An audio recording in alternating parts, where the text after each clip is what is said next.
ఇంకొక మాట కూడా నేను మీకు చెప్పాలా, హైదరాబాద్ లోపల ఉండే కాలుష్య కారక పరిశ్రమలుంటే వాటిని ముఖ్యంగా ఫార్మా ఇండస్ట్రీని తరలించడానికే పెద్దలు కేసీఆర్ గారు ఫార్మా సిటీ అని పెట్టిండ్రు.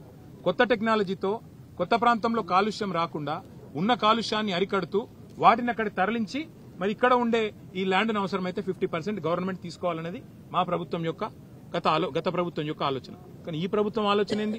ఫ్యూచర్ సిటీని రియల్ ఎస్టేట్ పేరిట అమ్ముకోవాలా, ఇక్కడ ఉన్న ఈ 9,300 ఎకరాలు ఇటు అమ్ముకోవాలా, రెండు దగ్గర లక్షల కోట్లు సంపాదించి రాహుల్ గాంధీకి తెలంగాణను ఏటీఎంగా మారుస్తూ, కాంగ్రెస్ పార్టీకి ఏటీఎంగా పేటీఎంగా మారుస్తూ వచ్చే ఒక 20-25 ఏళ్లు ముని మన్మన్లు మనమన్లు వాళ్ళ ముని మన్మన్లు వాళ్లకు వేల లక్షల కోట్ల ఆస్తిని 5 లక్షల కోట్ల కుంభకోణం ద్వారా అర్జించి పెట్టాలన్నది రేవంత్ రెడ్డి గారి ఆలోచన.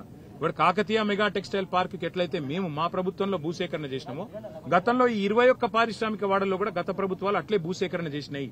రైతుల దగ్గర ప్రజల దగ్గర రెవెన్యూ భూములు తీసుకున్నాయి.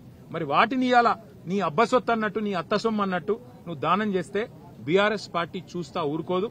దీని మీద ఒక కార్యాచరణ కూడా రూపొందిస్తాం, తప్పకుండా పోరాటం చేస్తామని చెప్పి కూడా రేవంత్ రెడ్డికి హెచ్చరిస్తూ వెంటనే ఈ ప్రతిపాదన వెనక్కి తీసుకోవాలి, లేకపోతే ఖచ్చితంగా ఒక పెద్ద పోరాటానికి శ్రీకారం చుడతామని చెప్పి కూడా ఈ ప్రభుత్వాన్ని